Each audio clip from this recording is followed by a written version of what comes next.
Hello everyone guys, come to Eagle Park and 360 Park. पहिला चाहिँ sir हामीले यस्तो भ्यू हेर्ने यता भ्यूहरू हेरौँ होइन सो अनि यता यो सबै भेकतिर तपाईँलाई मैले आज पहिला भ्यू देखाउँछु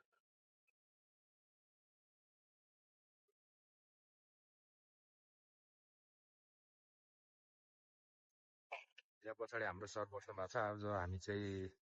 दुईजना आएको थियौँ सर र म र आज म कहाँ छु भन्दा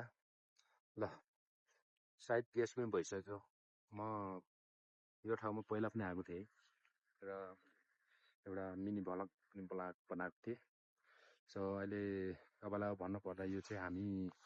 अहिले मेरो सायद अघिल्लो भिडियोमा राइडिङमा भ्लगमा पनि मैले लोकेसन चाहिँ सायद मैले स्प्रिङ गरेको थिएँ सो अहिले भन्नुपर्दा म चाहिँ अहिले काठमाडौँबाट आएको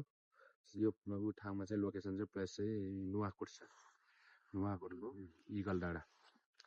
अहिले फेरि अर्को भाइरल नाम भएको छ फेरि 360 डाँडा रे यस्तो रमाइलो क्या जोस् आज सरलाई मैले ल्याएको जोस् रमाइलो इन्जोय पनि लिनुभयो धेरै टिकटक पनि बनाउनु भयो होइन उहाँ देखाउनु क्यामेरा होइन यो हल्का यो पछाडि टाढा देखेको छ घरि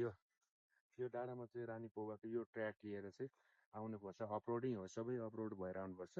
अब आउनु भएपछि तपाईँको एउटा अघि मैले अघिल्लो भिडियोमा पनि यहाँ तल पार्किङ छ त्यो एउटा बोर्ड छ होइन ककनी नगरपालिका के भन्ने बोर्ड छ त्यो बोर्ड चाहिँ ठ्याक्क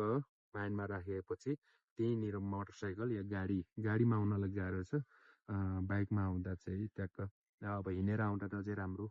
बाइकमा आएपछि त्यहाँ पार्किङ गरेपछि हामी ठ्याक्कै यो लोकेसन यस्तै के भन्छ ढुङ्गाहरू बिच्चाको यो बाटोहरू देखिन्छ